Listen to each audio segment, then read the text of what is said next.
17e dimanche du temps ordinaire, année A. Première lecture, lecture du premier livre des rois, chapitre 3, versets 5, puis 7 à 12. En ces jours-là, à Gabaon, pendant la nuit, le Seigneur apparut en songe à Salomon. Dieu lui dit, « Demande ce que je dois te donner. » Salomon répondit, « Ainsi donc, Seigneur mon Dieu, c'est toi qui m'as fait roi, moi, ton serviteur, à la place de David, mon père. Or, je suis un tout jeune homme, ne sachant comment se comporter. Et me voilà au milieu du peuple que tu as élu. C'est un peuple nombreux, si nombreux qu'on ne peut ni l'évaluer ni le compter. Donne à ton serviteur un cœur attentif, pour qu'il sache gouverner ton peuple et discerner le bien et le mal. Sans cela, comment gouverner ton peuple qui est si important ?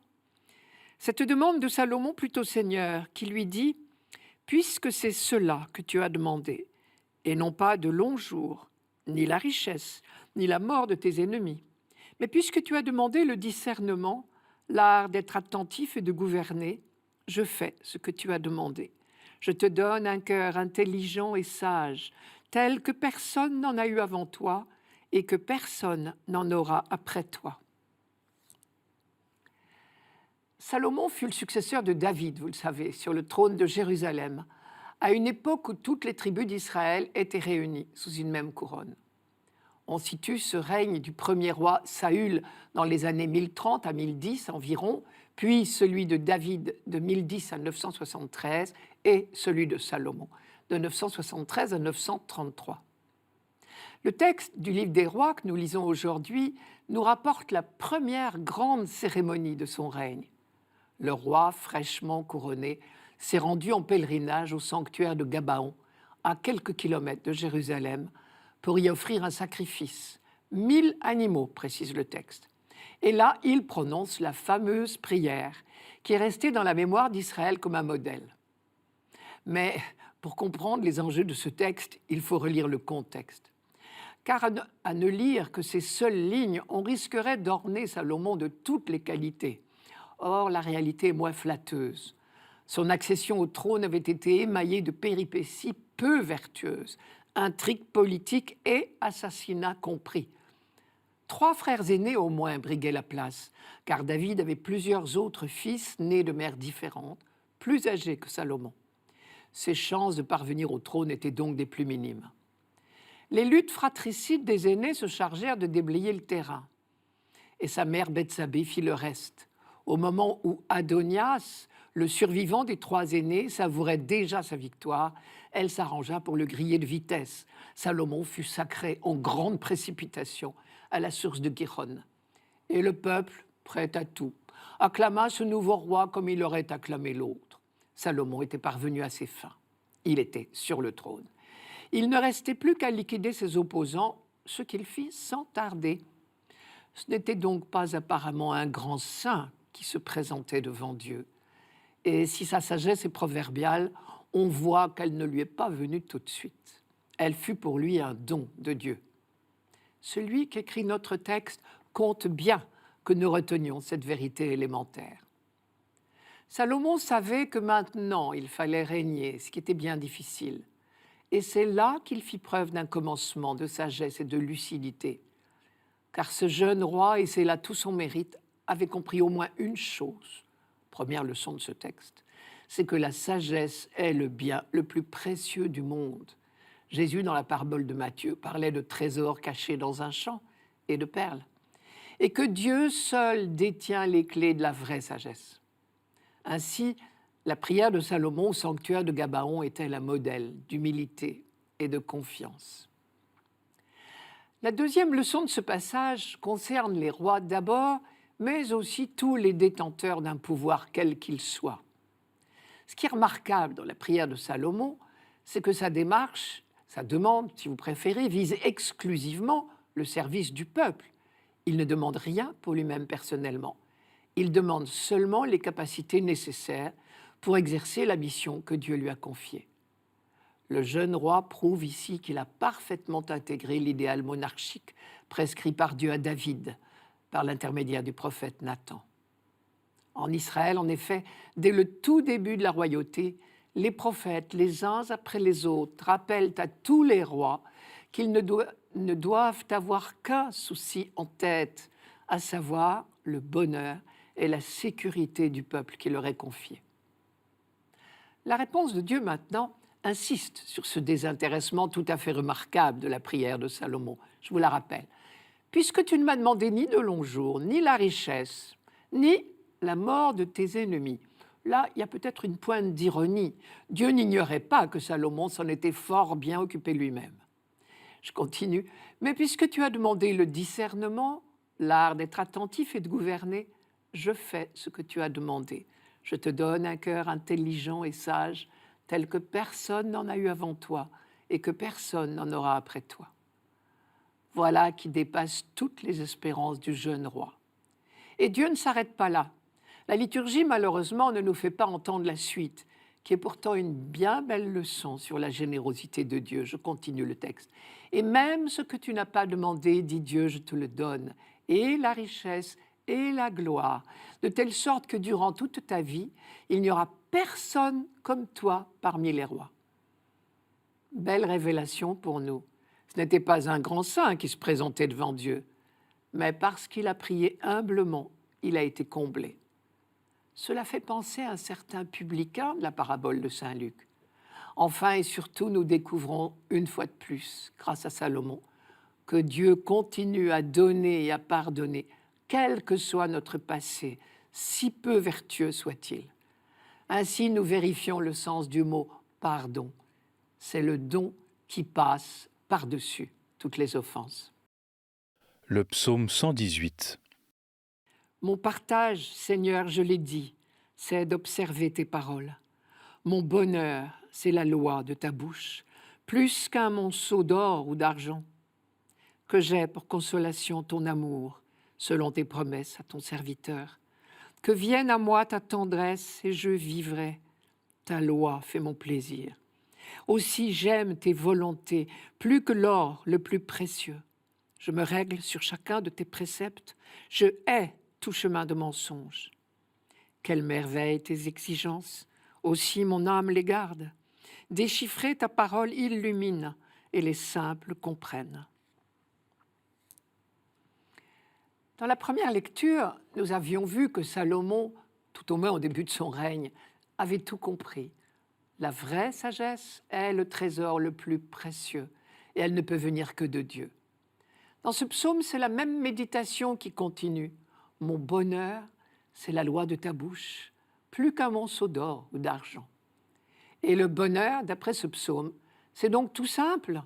La bonne route pour un croyant, c'est tout simplement de suivre la loi de Dieu. Les quelques versets retenus aujourd'hui ne sont qu'une toute petite partie de ce psaume 118, 119 dans la Bible. C'est l'équivalent d'une seule strophe. En réalité, il comporte 176 versets, c'est-à-dire 22 strophes de 8 versets. 22, 8, ces chiffres ne sont pas dus au hasard. Pourquoi 22 strophes? Parce qu'il y a 22 lettres dans l'alphabet hébreu. Chaque verset de chaque strophe commence par une même lettre et les strophes se suivent dans l'ordre de l'alphabet. En littérature, on parlerait d'acrostiche, mais ici, il ne s'agit pas d'une prouesse littéraire, d'une performance. Il s'agit d'une véritable profession de foi. Ce psaume est un poème en l'honneur de la loi, une méditation sur ce don de Dieu qu'est la loi, les commandements, si vous préférez. Car une des caractéristiques de la Bible, un peu étonnante pour nous, c'est le réel amour de la loi qui habite le croyant biblique. Les commandements ne sont pas subis, comme une domination que Dieu exercerait sur nous, mais des conseils, les seuls conseils valables pour mener une vie heureuse. Aussi j'aime tes volontés, plus que l'or le plus précieux. Je me règle sur chacun de tes préceptes, je hais tout chemin de mensonge. Quand l'homme biblique dit cette phrase, il la pense de tout son cœur. Et non seulement la loi n'est pas subie comme une domination, mais elle est accueillie comme un cadeau que Dieu fait à son peuple, le mettant en garde contre toutes les fausses routes. Elle est l'expression de la sollicitude du Père pour ses enfants. Tout comme nous, parfois, nous mettons en garde un enfant, un ami contre ce qui nous paraît être dangereux pour lui. On dit que Dieu donne sa loi, et elle est bien considérée comme un cadeau. Car Dieu ne s'est pas contenté de libérer son peuple de la servitude en Égypte. Laissé à lui-même, Israël risquait de retomber dans d'autres esclavages, pires encore peut-être. En donnant sa loi, Dieu donnait en quelque sorte le mode d'emploi de la liberté.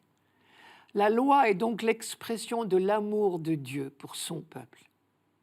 Il faut dire, une fois de plus, qu'on n'a pas attendu le Nouveau Testament pour découvrir que Dieu est amour et que finalement la loi n'a pas d'autre but que de nous mener sur le chemin de l'amour. Toute la Bible est l'histoire de l'apprentissage du peuple élu à l'école de l'amour et de la vie fraternelle. Le livre du Deutéronome disait « Écoute Israël, le Seigneur ton Dieu est le Seigneur un. Tu aimeras le Seigneur ton Dieu de tout ton cœur, de tout ton être, de toute ta force. » Et le livre du Lévitique enchaînait « Tu aimeras ton prochain comme toi-même. » Et voici le commentaire que les rabbins faisaient de ce verset. « Tu aimeras ton prochain de sorte que ce que tu détestes pour toi-même, tu ne le lui feras pas à lui. » C'est ce qu'on appelait la règle d'or. Et le célèbre rabbin Hillel, qui a précédé Jésus de quelques dizaines d'années seulement, il a vécu de moins 70 à plus 10, commentait « Ce que tu détestes pour toi-même, ne le fais pas à ton prochain. C'est là toute la Torah, la loi, si vous préférez. Le reste n'est qu'explication. Va et étudie. » Il aimait dire également « Ne juge pas ton prochain jusqu'à ce que tu sois à sa place. » Jésus était exactement dans la même ligne lorsqu'il disait que les deux commandements de l'amour de Dieu et de l'amour du prochain étaient le résumé de la loi juive. Quant à la règle d'or, il la reprenait à son compte en disant « Tout ce que vous voulez que les hommes fassent pour vous, faites-le vous-même pour eux. C'est là la loi et les prophètes. » Pour revenir à notre psaume, il ressemble finalement à une sorte de litanie. Après les 3 premiers versets qui sont des affirmations sur le bonheur des hommes fidèles à la loi, les 173 autres versets s'adressent directement à Dieu dans un style tantôt contemplatif, tantôt suppliant, du genre « Ouvre mes yeux, que je contemple les merveilles de ta loi. » Et la litanie continue, répétant sans cesse les mêmes formules, ou presque. Par exemple, en hébreu, dans toutes les strophes, reviennent 8 mots, toujours les mêmes en hébreu, pour décrire la loi. Seuls les amoureux osent ainsi se répéter, sans risquer de se lasser. 8 mots, toujours les mêmes, et aussi 8 versets dans chacune des 22 strophes. Le chiffre 8, lui non plus, n'est pas dû au hasard. Dans la Bible, c'est le chiffre de la nouvelle création. La première création, vous le savez, a été faite par Dieu en 7 jours. Donc le 8e jour sera celui de la création renouvelée, des cieux nouveaux, de la terre nouvelle, selon une autre expression biblique. Celle-ci pourra surgir enfin quand toute l'humanité vivra selon la loi de Dieu, c'est-à-dire dans l'amour, puisque c'est la même chose. Deuxième lecture, lecture de la lettre de saint Paul apôtre aux Romains, chapitre 8, versets 28 à 30. Frères, nous le savons, quand les hommes aiment Dieu, lui-même fait tout contribuer à leur bien, puisqu'ils sont appelés selon le dessein de son amour. Ceux que d'avance il connaissait, il les a aussi destinés d'avance à être configurés à l'image de son Fils, pour que ce Fils soit le premier-né d'une multitude de frères. Ceux qu'il avait destinés d'avance, il les a aussi appelés. Ceux qu'il a appelés, il en a fait des justes, et ceux qu'il a rendus justes, il leur a donné sa gloire. Depuis plusieurs semaines, nous lisons le chapitre 8 de la lettre aux Romains. Saint Paul contemple toute l'histoire de l'humanité et il la décrit comme une longue marche vers un avenir magnifique. Un jour, nous serons semblables à Jésus-Christ, nous serons à son image et nous ne ferons plus qu'un en lui. Voilà le projet de Dieu. Les hommes sont appelés selon le dessein de son amour.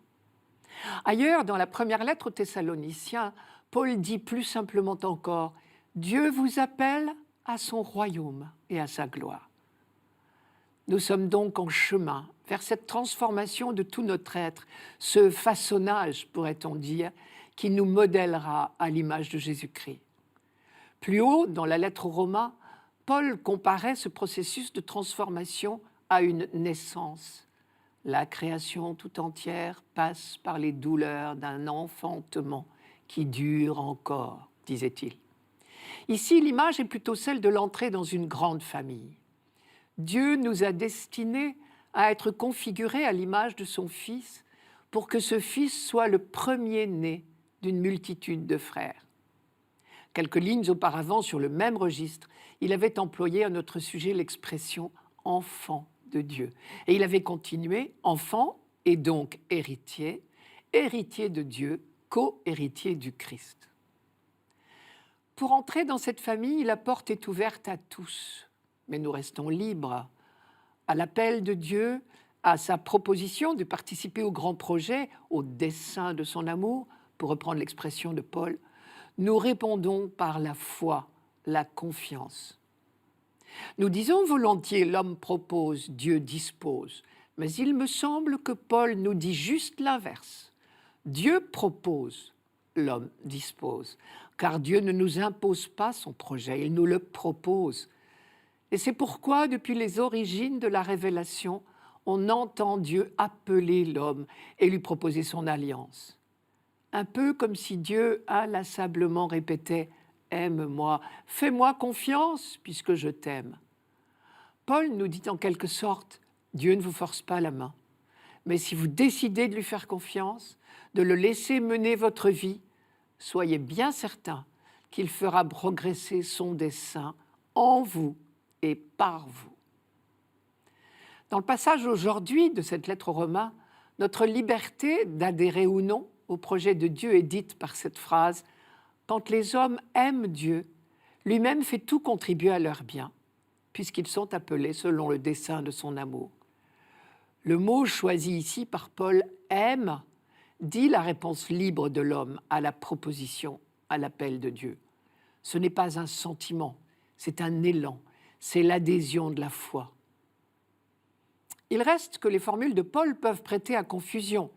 Ici, il dit « quand les hommes aiment Dieu, lui-même fait tout contribuer à leur bien, puisqu'ils sont appelés selon le dessein de son amour. » Mais alors on voit bien tout de suite l'objection qui pourrait jaillir. Alors, pour ceux qui n'aiment pas Dieu, son plan d'amour n'existe-t-il pas? Bien sûr que si. Croire que la bonté de Dieu est restreinte à quelques-uns serait une mauvaise lecture des paroles de Paul et de toute la Bible, la fameuse lecture du soupçon qui nous guette toujours. Le vrai croyant sait bien que le dessein de Dieu ne vise que notre bonheur. Il veut rassembler tous les hommes, et même l'univers entier, nous le savons bien. Mais nous restons libres de ne pas aimer Dieu. Autre difficulté, Paul continue.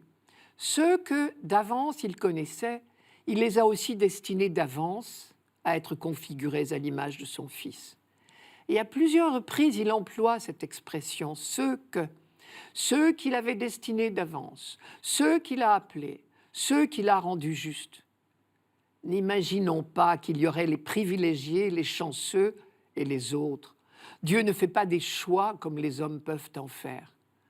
Pour reprendre le vocabulaire de Paul, nous sommes tous connus de Dieu, appelés, justifiés, introduits dans sa gloire, à condition de l'accepter, bien sûr. L'expression « ceux que d'avance il connaissait » n'est donc pas restrictive.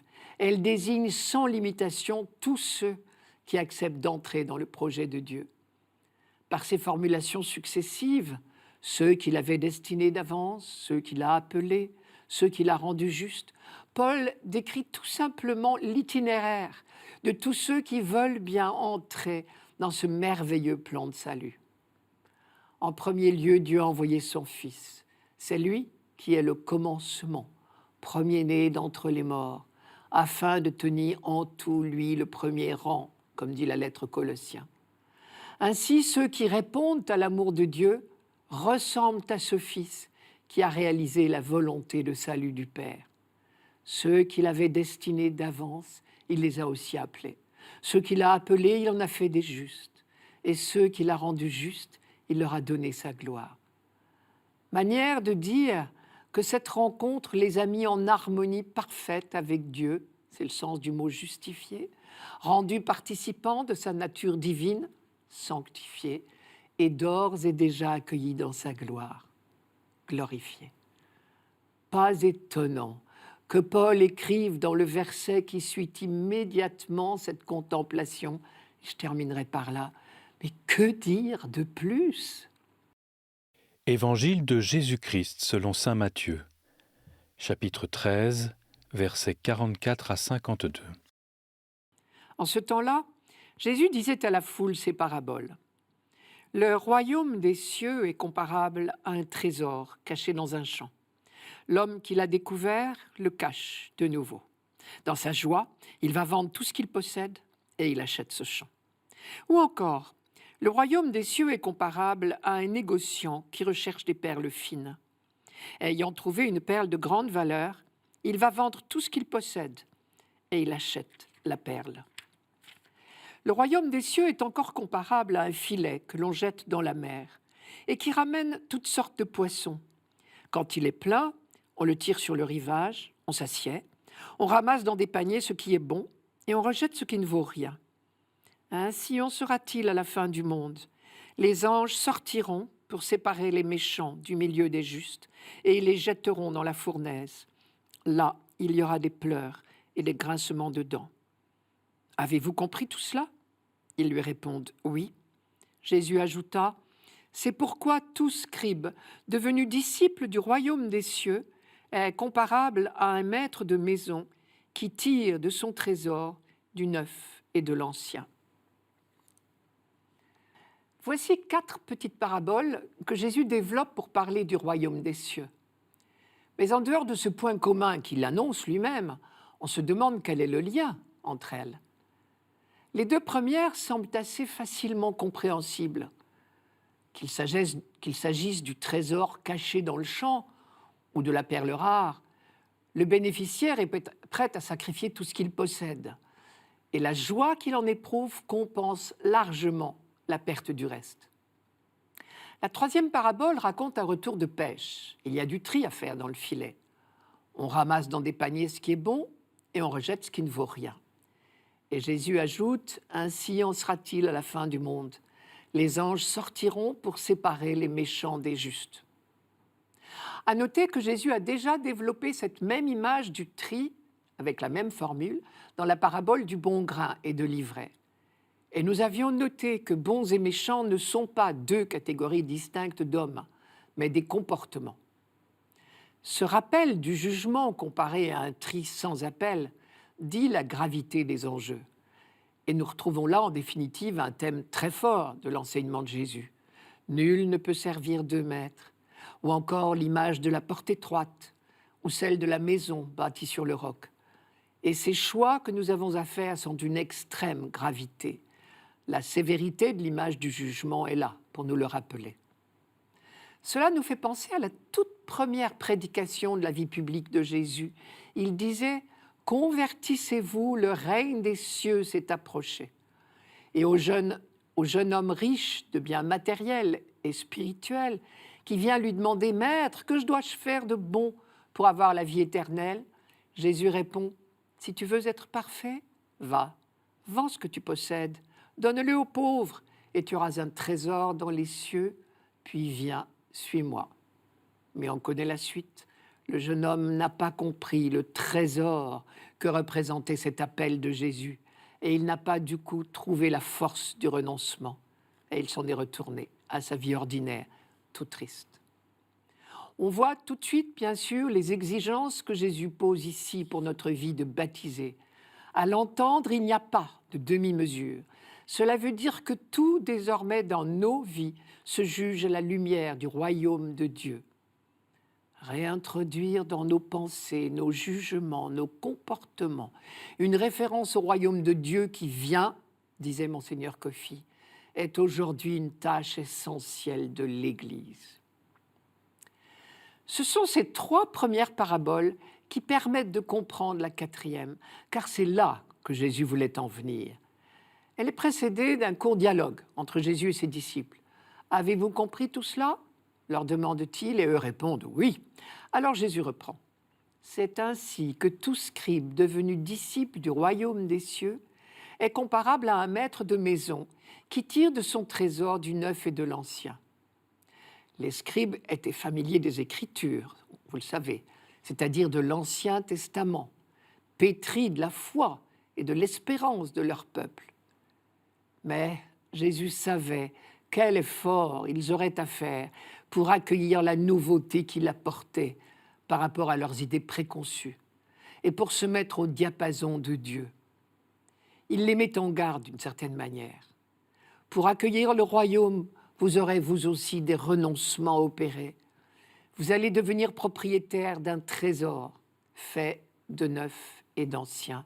Il faudra savoir garder tous les acquis de l'Ancien Testament, tout son trésor de découverte du mystère de Dieu et en même temps vous préparer à accueillir la nouveauté révélée par Jésus-Christ. Sur le rapport entre l'Ancien et le Nouveau Testament et notre trésor qui est fait à la fois d'Ancien et de Nouveau, il faut relire cette phrase de Jésus. « N'allez pas croire que je sois venu abroger la loi ou les prophètes. Je ne suis pas venu abroger, mais accomplir. » Nous savons combien les mystères révélés par Jésus s'enracinent dans la révélation de la première alliance. Nous savons aussi que celle-ci trouve tout son sens et son accomplissement en Jésus-Christ. Connaître l'une et l'autre inséparablement, voilà le grand, l'unique trésor. En y réfléchissant, tout compte fait, on s'aperçoit que la vie de Paul est une illustration parfaite de ces 4 paraboles. Il suffit de relire les confidences qu'il fait aux Philippiens. Après avoir énuméré ses titres de fierté en tant que juif et pharisien, il ajoute « Toutes ces choses qui étaient pour moi des gains, je les ai considérées comme une perte à cause du Christ. Mais oui, je considère que tout est perte en regard de ce bien suprême qu'est la connaissance de Jésus-Christ, mon Seigneur. »